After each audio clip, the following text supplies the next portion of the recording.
Last class में start किया था उसको हम लोग कंटिन्यू करेंगे।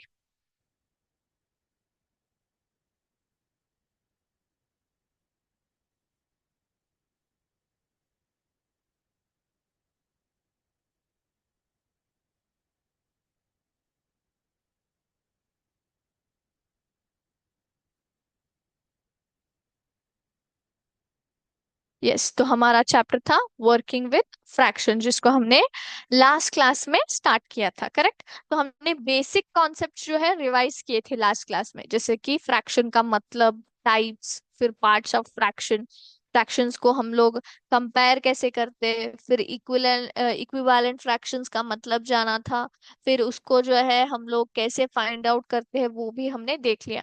तो अभी हम लोग नेक्स्ट पार्ट की ओर जाएंगे, जो कि है फ्रैक्शंस को नंबर लाइन पे कैसे हम लोग मार्क करते हैं। उसके बाद एडिशन और सब्ट्रैक्शन ऑफ फ्रैक्शंस को हम लोग देखेंगे आज के क्लास में, ठीक है। तो यहाँ पे जो है मैं अपना सिमुलेशन जो है यहाँ पे आपको दिखाऊंगी। मैंने अपना स्क्रीन शेयर किया है, देखिए। ये सभी को मेरा स्क्रीन दिखाई दे रहा है? ऑल राइट, तो यहाँ पे आप कौन से फ्रैक्शन को देख रहे हो? 7/4 देख रहे हो? 7/4 देख रहे हो? तो वो कहाँ पे आ रहा है? यहाँ पे आ रहा है। कैसे? ये एक्चुअली किस तरह का फ्रैक्शन है? ये एक्चुअली इम्प्रॉपर फ्रैक्शन है, करेक्ट। न्यूमरेटर जो है डिनोमिनेटर से बड़ा है। तो ये 7/4 कैसे हम लोग नंबर लाइन पे मार्क करते हैं? सबसे पहले हमें क्या करना है, 0 to 1, 0 से 1 के बीच में जो है चार भाग बनाने हैं। क्यों? क्योंकि डिनोमिनेटर में जो है चार है, इसलिए ये पहला पार्ट, ये दूसरा पार्ट, ये तीसरा पार्ट और ये चौथा पार्ट, ठीक है। तो ये फर्स्ट पॉइंट क्या दिखाता है? 1/4 को रिप्रेजेंट करता है, ठीक है। टोटली हमने चार पार्ट्स बनाए, चार पार्ट्स में से ये पहला भाग है, तो इसलिए 1/4 आया। फिर सेकंड में क्या आता है? 2/4, क्योंकि डिनोमिनेटर क्या दिखाता है? टोटल नंबर ऑफ पार्ट्स दिखाता है। तो 0 to 1 में हमने कितने पार्ट्स बनाए? चार पार्ट्स बनाए, तो टोटल नंबर ऑफ पार्ट्स बन गए चार, इसलिए डिनोमिनेटर में चार आएगा। अभी हम लोग कौन से पॉइंट पे खड़े हैं? सेकेंड पॉइंट पे खड़े हैं, तो न्यूमरेटर में हम लोग दो डालेंगे। सो 2/4, 3/4, 4/4, दैट इक्वल्स टू 1, है ना, क्योंकि 4 4 तो दोनों कैंसिल हो गए, तो 1 आ जाता है। फिर से हमें 1/2 से जो है चार भाग बनाने हैं। उसके बाद ये यहाँ पे आएगा, ये 4/4 है, तो इसके बाद ये वाला आएगा 5/4, 6/4, ये रहा हमारा 7/4।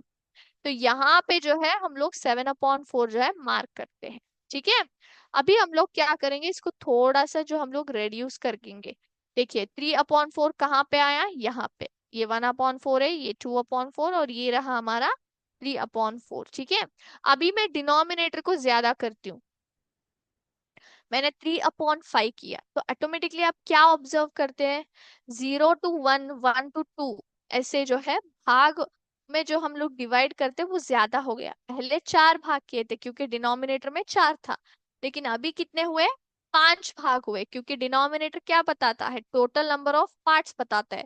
तो इसलिए हमने यहाँ पे 5 है, तो 0 से 1, 1 to 2, ऐसे हमने पांच भाग उसको डिवाइड कर दिया। 0 to 1 में हमें कितने भाग किए हैं? टोटली हमने पांच भागों में उसको डिवाइड किया है कि नहीं? करेक्ट। यस, तो अभी हमें क्या दिखाना है? 3/5 दिखाना है, तो वो कहाँ पे आएगा? ये रहा हमारा 1/5, ये रहा 2/5, ये रहा 3/5, 3/5। तो इस तरह से हम लोग क्या करते हैं, नंबर लाइन के ऊपर जो है फ्रैक्शंस को मार्क करते हैं। बहुत ही सिंपल है, हमेशा याद रखना क्या करना है। जितना भी फ्रैक्शन आपको दिया जाता है, सबसे पहले क्या देखना है कि डिनोमिनेटर में कितना नंबर है। सो अकॉर्डिंग टू दैट हमें क्या करना है, हर एक नंबर के बीच जो है उतने पार्ट्स करते हुए जाना है, और आपको जो है अपना फ्रैक्शन ऑटोमेटिकली इजीली मिल जाता है, ठीक है। अभी हम लोग नेक्स्ट टॉपिक की ओर जाएंगे, वो क्या है? Addition and subtraction of fractions, ठीक है। तो एडिशन और सब्ट्रैक्शन ऑफ फ्रैक्शंस करने के लिए क्या रूल है?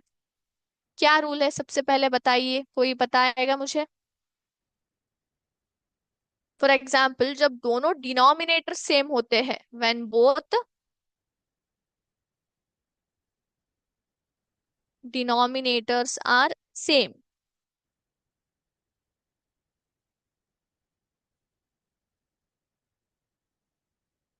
क्या होता है, फॉर एग्जाम्पल 1/2 प्लस, समझ लीजिए कि मुझे यहाँ पे मैंने लिख दिया है 3/2 करके। 1/2 प्लस 3/2, सो क्या आ जाता है, हम लोग ऑटोमेटिकली क्या करते हैं, क्या करते हैं बताइए, हम लोग जो है 2 को एज इट इज रख देते हैं, फिर उसके बाद जो न्यूमरेटर्स है उनको सिर्फ ऐड करते हैं। सो 1 + 3 गिव्स यू 4/2, 4/2 जो है हमारा उत्तर आया। तो जब भी डिनोमिनेटर सेम रहते हैं तो हम लोग क्या करते हैं, एज इट इज डिनोमिनेटर्स को रखेंगे, सिर्फ न्यूमरेटर्स को ऐड कर देंगे। Same in case of fractions also. Example 5/7 -3/7 करती हूँ, तो क्या करोगे, तो एज इट इज मैं 7 यहाँ पे रख देती हूँ, है ना। अभी जो है हमारे न्यूमरेटर्स लेती हूँ, 5 - 3, सो 5 - 3 कितना आता है, 2/7, है ना। तो जब डिनोमिनेटर सेम होते हैं तो हम लोग डिनोमिनेटर को एज इट इज रख के सिर्फ न्यूमरेटर्स को ऐड करते हैं। बट इन केस जब डिनोमिनेटर सेम ना हो तब क्या करोगे, सो यहाँ पे हम लोग वो देखेंगे। तो सबसे पहला एक सिंपल सा फ्रैक्शन यहाँ पे आपको देखने को मिलेगा, वो क्या है, 1/2 प्लस 1/3 है, 1/2 प्लस 1/3। तो इसको हम लोग कैसे ऐड करेंगे देखेंगे यहाँ पे।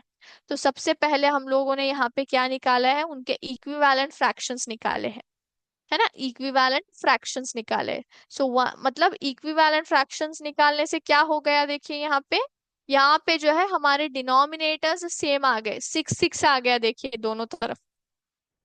तो आपको हमेशा जो है जब भी डिनोमिनेटर सेम ना दिए जाए तो उनको जो है सेम डिनोमिनेटर्स में कन्वर्ट किया जाता है।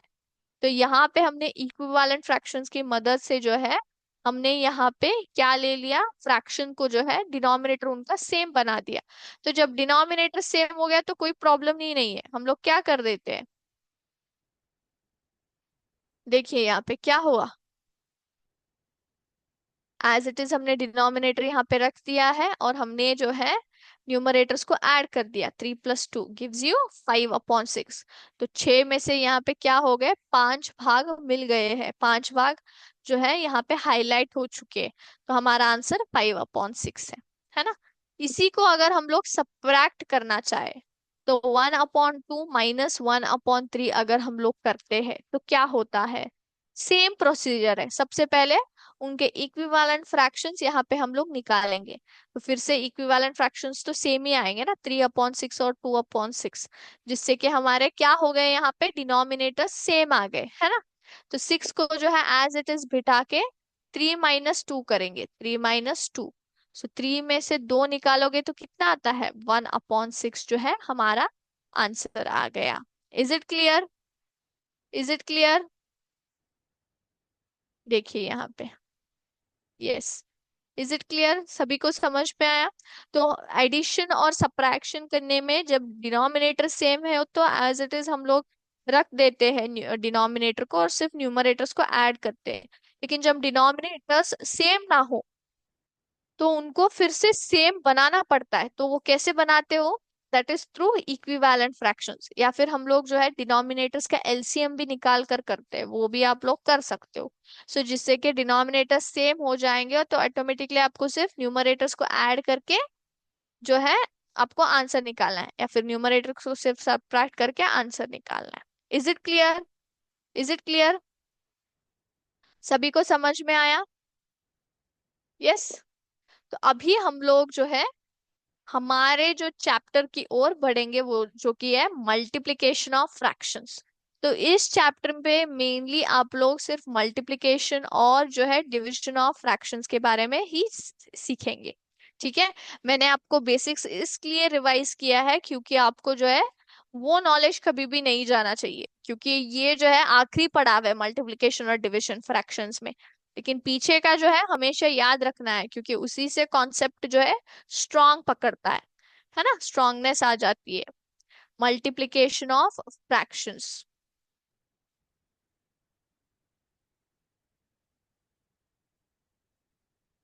सो मल्टीप्लिकेशन ऑफ फ्रैक्शंस आप कैसे करते हो, कैसे आता है, यहाँ पे मैं जो है आपको एक एग्जाम्पल जो है लेके बताती हूँ, 1 मिनट। ए ए नाम का एक मनुष्य है, ठीक है। ए नाम का एक मनुष्य है। सो वो क्या करता है, वो अपने डॉग को लेकर जो है वॉकिंग कर रहा है, ठीक है, वॉकिंग कर रहा है, बट उसका डॉग जो है बहुत ही स्लो चलता है, बहुत ही स्लो चलता है। सो 1/4 किलोमीटर जो है उतना ही कवर कर पाता है 1 घंटे में, इतना ही कवर कर पाता है 1 घंटे में। अब हमें जानना है कि टोटली उसने 3 घंटे में जो है कितने डिस्टेंस कवर किए होंगे, कितना डिस्टेंस कवर किया होगा। तो यहाँ पे मैं डायग्राम निकाल के आपको दिखाती हूँ। तो हम लोग किसकी बात कर रहे हैं, ए का जो पेट है, एक डॉग है ना, उसके बारे में बात कर रहे हैं। फर्स्ट, सेकेंड आवर, फिर थर्ड, ठीक है। सो यहाँ पे हम लोग एज डॉग करके लिखेंगे, ठीक है। All right. सो फर्स्ट, पहले घंटे में 1/4 जो है वो चल सकता है, फिर दूसरे घंटे में भी कितना चलेगा वो, तो फिर से वो जो है 1/4 किलोमीटर ही ट्रैवल करेगा ना। फिर और 1 घंटे में कितना ट्रैवल करेगा, 1/4 ही ट्रैवल करेगा। सो ये रहा पहला घंटा, ये रहा दूसरा घंटा, फिर ये तीसरा घंटा। तो हमें जानना है कि टोटली उसने 3 घंटे में कितना जो है चला है, उस डॉग ने जो है कितना चला है। तो हम लोग कैसे कर सकते हैं, 1/4 + 1/4 + 1/4, मतलब हर 1 घंटे का जो डिस्टेंस है हम लोग ऐड करके जो है बता सकते हैं कि उसने कितने घंटे जो है वॉक किया है। बट ये कुछ ज्यादा हो गया ना, थोड़ा लंबा प्रोसीजर हो गया एडिशन।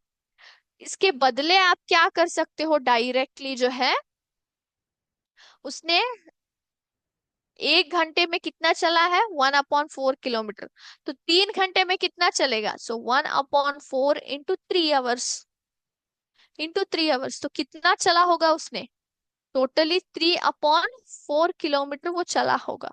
ये 3/4 कहाँ से आ गया, वेरी सिंपल, 3 × 1 = 3, यहाँ पे नीचे कुछ नहीं है, इसका मतलब क्या है, 1 है। सो 1 3 या फिर 3 1, 1 3 3, 4 1 4। तो हमें जो है हमारा आंसर मिल गया, ठीक है। उसने कितने घंटे चले हैं 3 घंटों में, कितने, सॉरी, उसने कितना किलोमीटर चला है 3 घंटे में, 3/4 किलोमीटर चला है, ठीक है। Is it clear. तो आपको क्या करना है, हमेशा numerator into numerator, denominator into denominator करेंगे तो आपको जो है आंसर्स आ जाता है। So this is what multiplication of fraction is, ठीक है। और एक हम लोग यहाँ पे सॉल्व करेंगे, सब लोग तैयार है,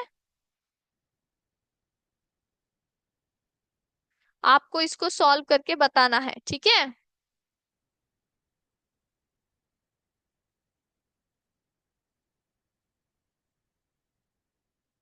सो अभी ए का ही हम लोग डिस्टेंस ले लेते हैं। तो ए जो है 3 किलोमीटर चल सकता है 1 घंटे में, सो ही वॉक्स 3 किलोमीटर इन 1 आवर। 1 घंटे में 3 किलोमीटर वो चलता है। तो उसने 1/5 आवर्स में कितने घंटे चले, कितना चला होगा, 1/5 आवर्स में कितना चला होगा, कितना चला होगा। तो इसको हम लोग डायग्रामेटिकली अगर रिप्रेजेंट करना चाहे तो पूरे 1 घंटे को जो है 5 हिस्सों में इन्होंने डिवाइड किया है, पहला, दूसरा, तीसरा, चौथा और ये पांचवा, करेक्ट। पूरा है 1 घंटे का। सो 1 घंटे में उसने कितने किलोमीटर तय किए, 3 किलोमीटर जो है उसने तय किए। तो 1/5 मतलब पहला, ये जो आप देखते हो ना यहां से लेकर यहां तक, तो 1/5, तो इस इतना डिस्टेंस हमें फाइंड आउट करना है। सो 1/5 आवर्स में उसने कितना चला है, ट्राई कीजिए इसको करने के लिए,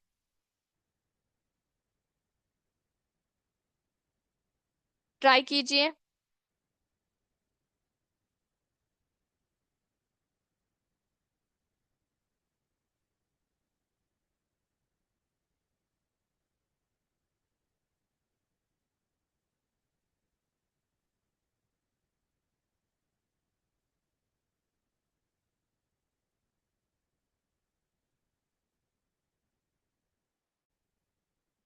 इसको ट्राई कीजिए और मुझे बताइए आंसर।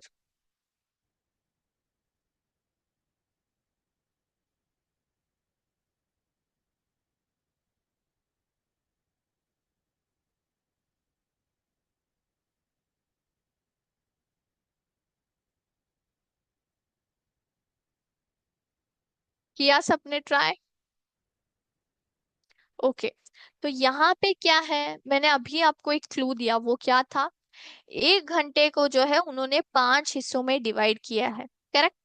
टोटली उन्होंने 1 घंटे को जो है 5 भाग में डिवाइड किया है, तो इसलिए हमें पहला भाग जो है 1/5 का, उतने तक उसने कितने डिस्टेंस चला है वो देखना है। तो वेरी सिंपल, 3 किलोमीटर को हमें 5 हिस्सों में डिवाइड करना है, क्योंकि जो है टोटल डिस्टेंस उसने कितने चला है, 3 किलोमीटर चला है उसने। तो 5 हिस्सा हमें उसमें अगर हम लोग बना देंगे तो पहले हिस्से का हमें डिस्टेंस पता चल जाता है कि नहीं? सो वो करने के लिए 1/5 आवर्स को हमें जो है 3 किलोमीटर से अगर हम लोग मल्टीप्लाई करते हैं तो हमें क्या मिलता है, 1/1 3 × 3। यहाँ पे कुछ नहीं तो इसका मतलब 1 है, तो 5 × 1 = 5। तो उसने कितना किलोमीटर चला है, 3/5 जो है किलोमीटर उसने कवर किया है 1/5 आवर में। ठीक है? Is it clear? यस। अभी हम लोग और एक यहाँ पे देखेंगे।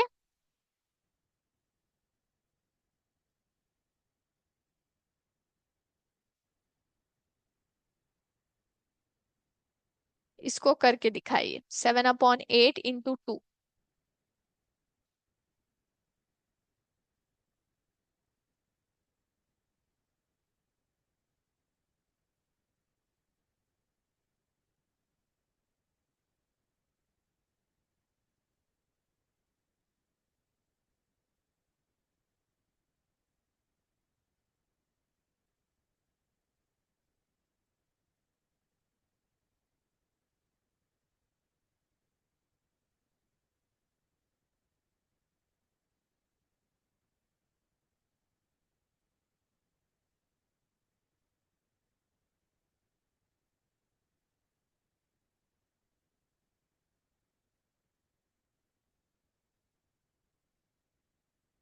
कीजिए सब लोग, इजी है वो बहुत।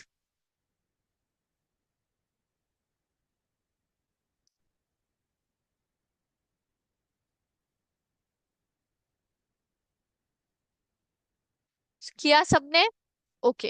तो डायरेक्टली आप लोग यहाँ पे मल्टीप्लाई करने से पहले, न्यूमरेटर टू न्यूमरेटर या फिर डिनोमिनेटर इंटू डिनोमिनेटर करने से पहले, आप एक जो है थिंग यहाँ पे ऑब्जर्व कर सकते हैं, वो क्या है? यहाँ पे डिनोमिनेटर कुछ नहीं है तो इसका मतलब 1 है। ठीक है? तो ये जो है दोनों कैंसिल होते हैं। सो 2 1 = 2, 2 4 = 8। तो आंसर क्या आएगा, 7 1 = 7, 4 1 = 4। तो हमारा जो है आंसर 7/4 होता है। Is it clear? यस। अभी और एक यहाँ पे दूंगी, उसको कीजिए आप लोग।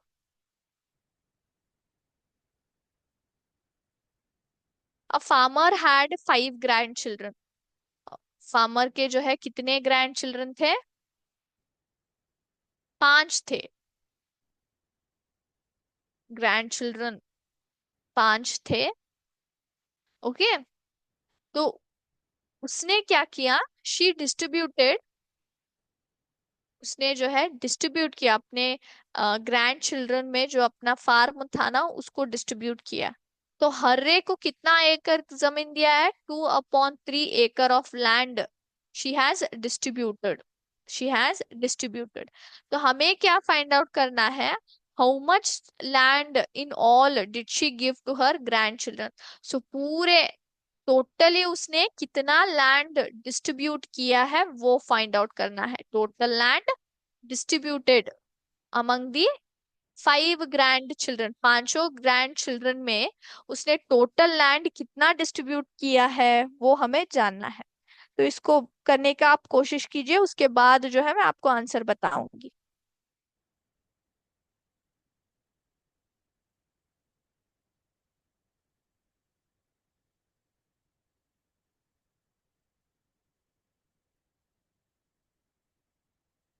सो 2/3 हर एक को मिला है। कितने लोग हैं चिल्ड्रन, ग्रैंड चिल्ड्रन कितने हैं? 5 है टोटली, है ना? टोटली कितना लैंड उसने डिस्ट्रीब्यूट किया है?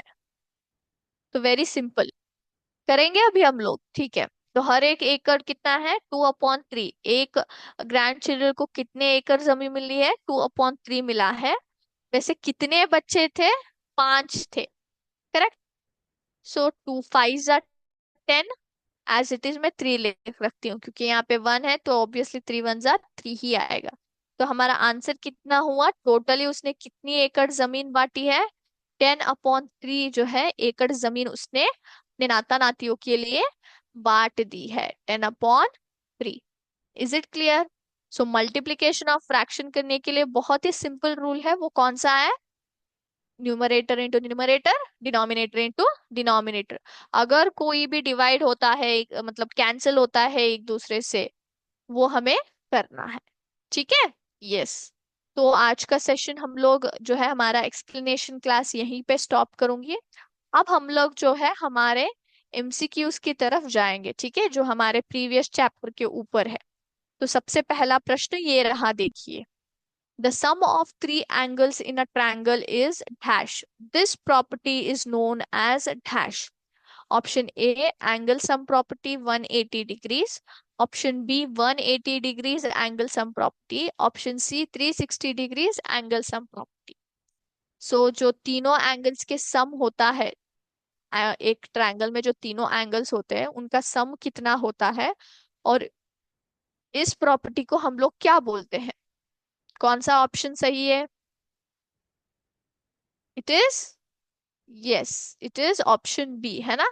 The sum of three angles कितना होता है? 180 डिग्री होता है, और उस प्रॉपर्टी को हम लोग क्या बोलते हैं? एंगल सम प्रॉपर्टी बोलते हैं। Yes, next one. The angle formed due to the extension of one side of a triangle is known as. जो हमारा ट्रायंगल होता है ना, ट्रायंगल के एक साइड को हम लोग एक्सटेंड करने के वजह से एक नया एंगल फॉर्म होता है, और उस एंगल को हम लोग क्या बोलते हैं? Option A exterior angle, option B interior angle, या फिर ऑप्शन सी राइट एंगल। क्या बोलते हैं हम लोग उसको? ट्रायंगल के एक साइड को अगर हम लोग एक्सटेंड करते हैं और एंगल नया फॉर्म होता है, तो उसको हम लोग क्या बोलते हैं? It is called as, yes, exterior angle. Option A, very good बच्चों, ऐसे ही आपको आंसर्स देना है, ठीक है। Next question. The exterior angle is equal to the sum of interior angles, interior opposite angles, interior and exterior angles. जो एक एक्सटीरियर एंगल जो फॉर्म होता है ना, उसका जो मेजरमेंट होता है एंगल का, that is equal to the sum of which angles? Interior angles, interior opposite angles, या फिर इंटीरियर एंड एक्सटीरियर एंगल्स। इस प्रॉपर्टी के बारे में हमने पढ़ा है ना। Exterior angle is equal to the sum of, हम लोग क्या बोलते हैं उसको?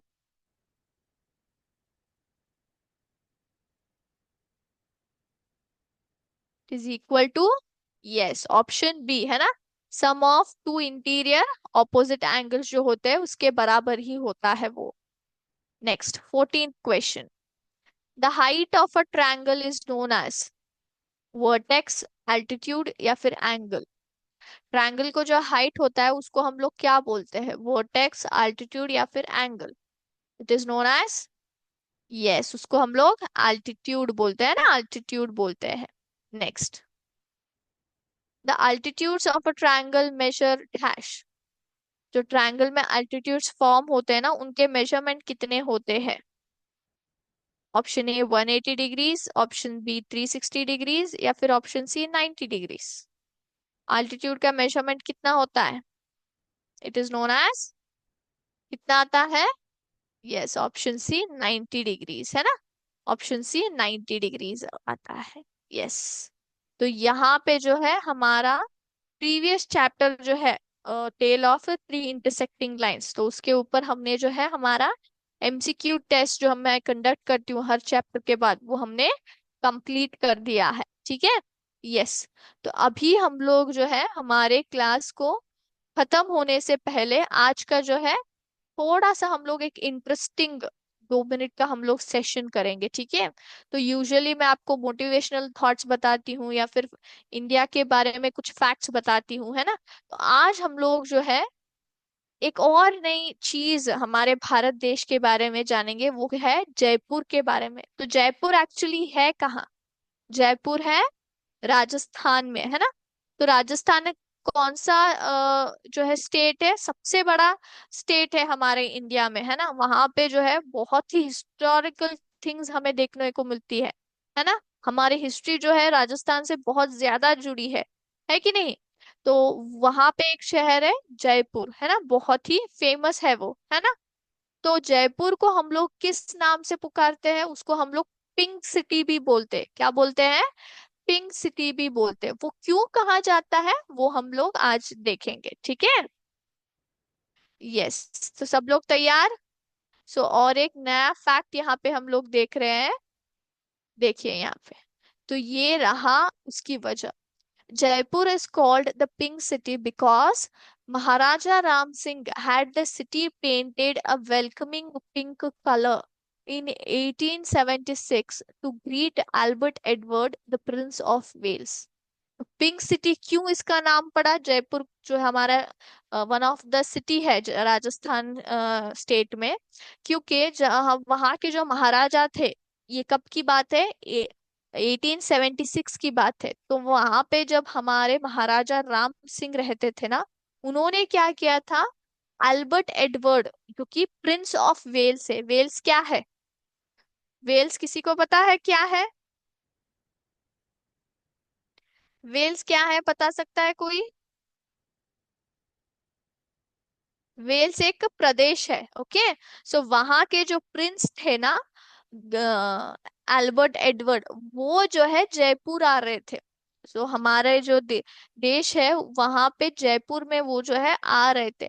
तो उनको आदर सत्कार करने के लिए, उनका आदर सत्कार करने के लिए महाराजा जी ने क्या किया था, उन्होंने जो है सिटी को, पूरे सिटी को, पूरा जो शहर है जयपुर शहर को ही उन्होंने क्या कर दिया था, पिंक कलर में पेंट कर दिया था। तो इसलिए जब वहां से स्टार्ट हुआ ये, ठीक है। तो ये जाता है कब की बात है, 1876 में, जब अल्बर्ट एडवर्ड जो प्रिंस ऑफ वेल्स है, वो जयपुर आ रहे थे महाराजा राम सिंह जी को मिलने के लिए।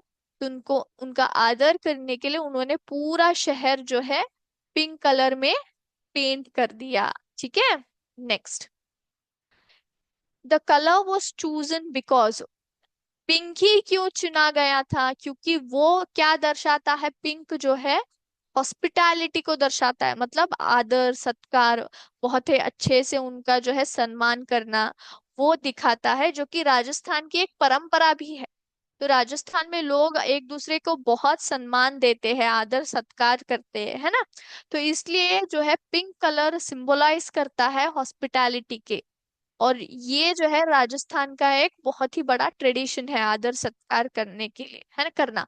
तो इसलिए उन्होंने जयपुर शहर को एक बहुत ही अनोखे तरीके में जो हमारे प्रिंस ऑफ वेल्स थे एडवर्ड, उनको दिखाने के लिए उन्होंने क्या किया, उसको पिंक कलर में जो है पेंट किया। The practice was so successful that a law was passed in 1877 to ensure that the old city would continue to be painted pink, a rule that is still in effect today.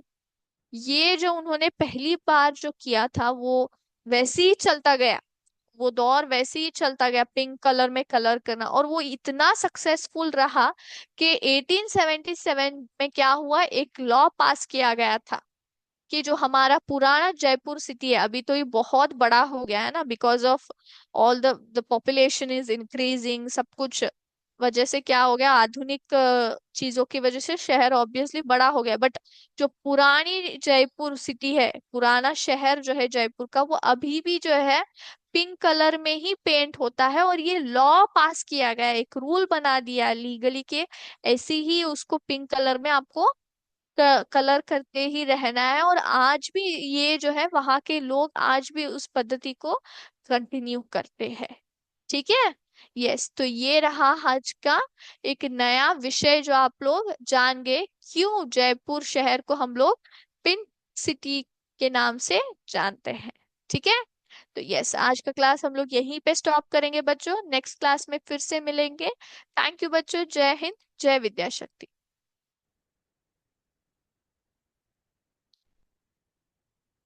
Ganesh sir.